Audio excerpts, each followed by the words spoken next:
Hello neighbors, it's Brad here at eTrailer, and today we're taking a look and installing the GSP replacement HD axles on a 2021 Polaris Ranger 1000.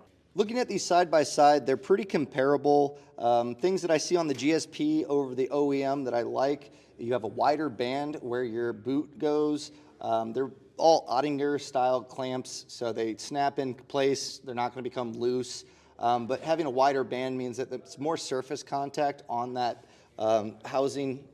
You can also see rotation-wise, it's really smooth. This is older, it's pretty loose, and that's kind of normal. But the bellows that you see throughout the boot, this means that there's going to be more mobility. It's going to flex its entire lifespan, so the more it flexes, the chance of that boot breaking becomes higher. This allows for a lot more flexibility, and it's got more points to where it's going to allow for that without breaking down. Most of the axles that I've replaced on my own vehicles were because a boot popped open and then you get water and corrosion and it breaks that down, and that's a lot of times where you're going to find axle failure.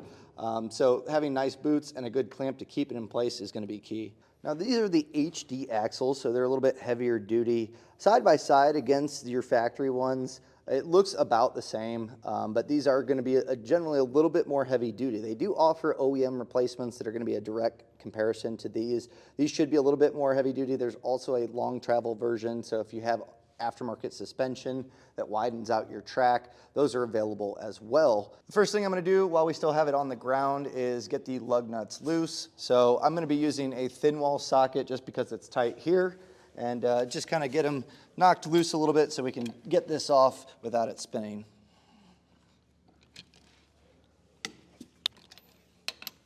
The next thing we need to do is chalk our front tires, because as we raise up the rear, we're going to want to make sure it's not rolling away from us.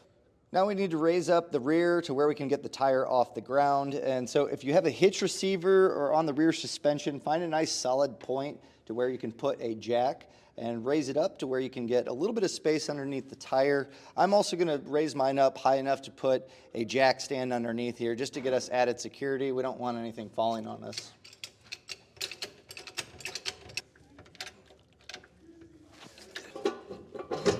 That jack stand will be there to support us just in case it was to shift. That way we don't have this falling down on us.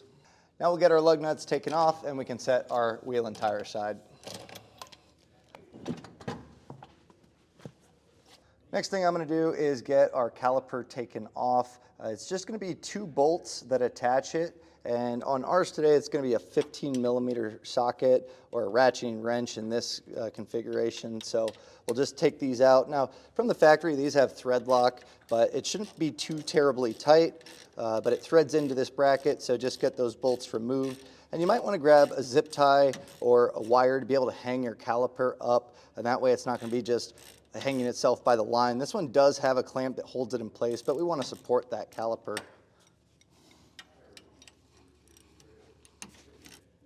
And this will just slide up, and I'm just going to run a zip tie through where our hardware was and attach to the arm. Give yourself a little slack, but again, making sure it's just not dangling from that brake line is going to be key. So what I'm going to start doing is loosening up the hardware. So there's a few things we're going to tackle. We have the castle nut or the axle nut that attaches this onto our hub. But we also have the hub assembly that's attached to the arms, and you don't have to remove both. I found that I did the other side on this. It's a lot easier to just get the whole hub taken out. But what I want to do, just to keep it easy and everything kind of still attached, is loosen all of this, and then we can remove as we go. So to loosen up our axle nut, you'll need a set of needle nose pliers, and we're going to get the cotter pin taken out. So just bend this to as straight as you can so you can pull it out from the other side. And a lot of times these can be tricky to pull out, but what I do is put the end of the needle nose pliers or even a pick and use that to kind of help. And with another set of pliers, you can kind of bend those tabs in, and you should be able to get this cotter pin taken out.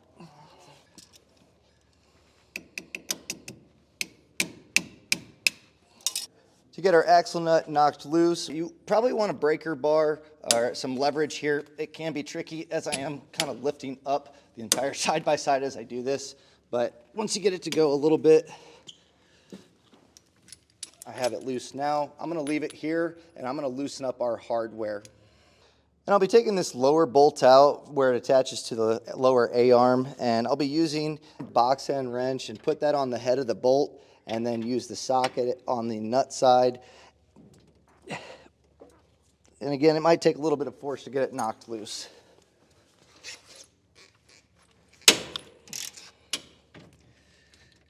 And the main reason I'm loosening everything up, sometimes you run into issues where bolts don't want to come loose, and I like to get everything to a point where I know it's going to be able to be removed before continuing on and getting ourselves in a situation where we can't get the axle replaced. So this one I've loosened up.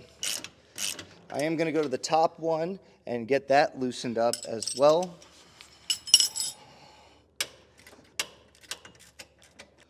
So now that we got everything loosened up, we can start to get everything removed. So we'll get our castle nut taken off. There's also going to be a washer. You will get a new washer with your new axle, and we are going to replace that. But if you look at it, it is a slightly conical shape, so it cones in. So make sure when you're putting your new one on that you have it in the proper orientation. You can see that it kind of bows out. That's going to be where the castle nut's going to go back on. So now I'm going to completely remove our lower bolt. And sometimes it depends on your side-by-side. Some of them have suspension that really droops quite a bit. So it might be worthwhile to have a jack underneath the arm to keep it from dropping out. That's not really the case on this one that I found that I needed to, but it kind of just depends on your application. When taking the nut off, there's also going to be a washer. Make sure that you retain that. And all of these bolts and hardware are going to go back, so just make sure that you're holding on to those. You can kind of walk this bolt out. And if it's not coming out easy, what you can do is kind of just take a flathead screwdriver, pry on the head, and then you can get the open end of a wrench behind there, and with a dead blow, just kind of knock that out. But it shouldn't be under too much tension, so you should be able to get this out fairly easily. Now we can get our hub and disc assembly out, and there shouldn't be a whole lot of tension here. Sometimes splines can kind of get corroded and seize up, so if that's the case, they do have pullers for that, but mine was able to come off pretty easy here, as you can tell. And this is where you might want to remove the top, because as you start to kind of get this to a point for the axle to drop out, it gets a little bit tight. And I just prefer to not have it rub on the bearings, but you can do it with just one. But since this is just right here, taking this out just makes it a lot easier.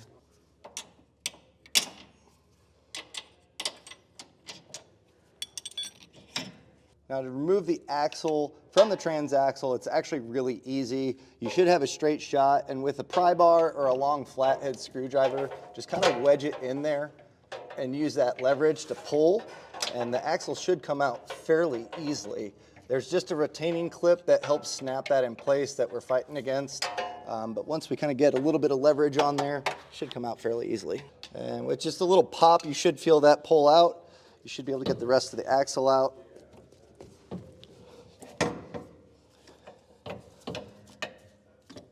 And now we can set this aside. Now getting this back in place, when we pop that out using the pry bar, this is that clip, and really all you're doing is putting pressure to where this will snap in, and then once it's locked in place, that will open back up and lock it. So that can be tricky sometimes to get your axle to pop in, but it's fairly easy. You're gonna get just kind of a straight shot lining it up with your splines, and sometimes you can use a dead blow hammer to knock it in. A lot of times just kind of shifting it back and forth, you're gonna feel it pop, and then you'll be good to go.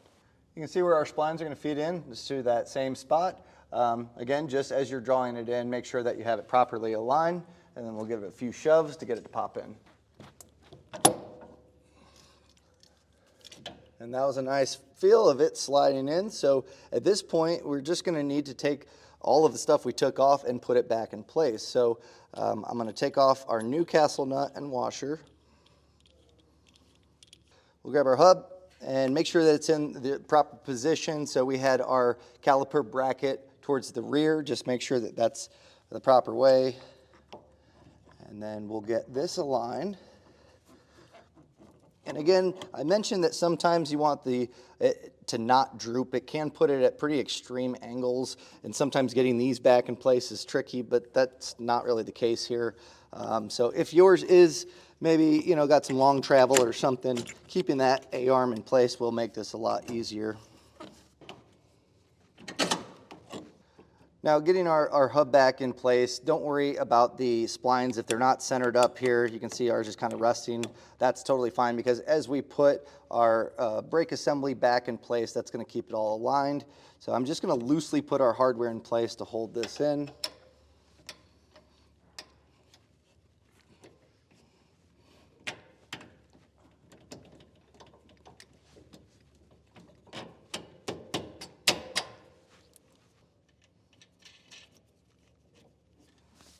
So getting our rotor in place, make sure throughout the whole process you're not touching the brake rotor. That can cause grease on here and really not be good for it. So if you're using nitrile gloves, that's a good option, or just don't touch the rotor through the process. So we'll slide this in. You may have to wiggle it a little bit, but we should be able to get those to drop in and get this to pop through. And it might help kind of moving the axle on the backside. And once you get enough threads on here to where that's kind of through, if you're not able to really push it in much more, that's not a big issue, because when we put our washer and our castle nut in place, that's going to kind of snug everything in and draw it through those splines. But we do have our new washer and our castle nut, so I'll get these in place.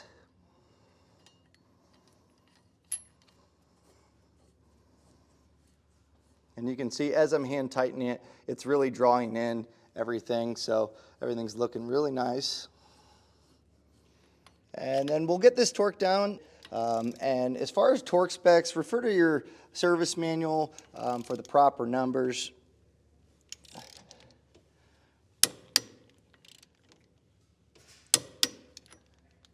And when you torque it down, you should find that there's going to be 4 different holes. So basically we're going to be passing that cotter pin through. If you are slightly off to be able to not get a pin through, I would just loosen it just a little bit to get one of those to pop that cotter pin. Ours lined up actually really well, so we can grab our cotter pin, get that passed through, and then bend this back over.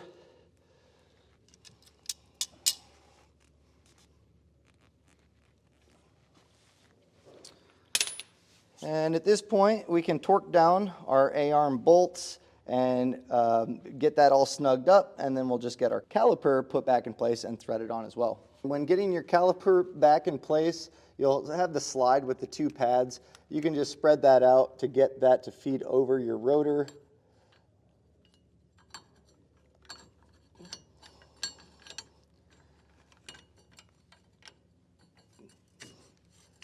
And then what I always try to do on calipers, it'll make it a little bit easier, is get one started and then it'll slide the other one in place. And now that we have everything tightened and torqued down, we'll just get our wheel back in place. I'll start my lug nuts. We'll get this lowered down, take our jack stands and jack out, and then we can get our lug nuts torqued down properly. And that's going to do it really for the installation of your new axle. All you'd have to do is just repeat for the other sides. And as I mentioned, the front might be a little bit trickier just because you'll have steering, but really it comes down to just being able to get that hub out of the axle. So whatever you need to do, it shouldn't be too terribly hard to get accomplished. Now, if you've watched this video and decide maybe this isn't something that you want to tackle yourselves, maybe you don't have the place to do it, the tools to do it, or even the want to do it, you can reach out to our dealer locator to find someone close to you. This is a fairly easy one to do, but I also get it. Sometimes you just don't have the availability to do that. So having someone do it for you means that you can still get out on the trails, and that's the most important part. And also, if this video helps you, or if you use GSP axles and have good, bad, or indifferent views on it, please let us know in the comments. That way we can make these better for you and other neighbors that might want axles eventually.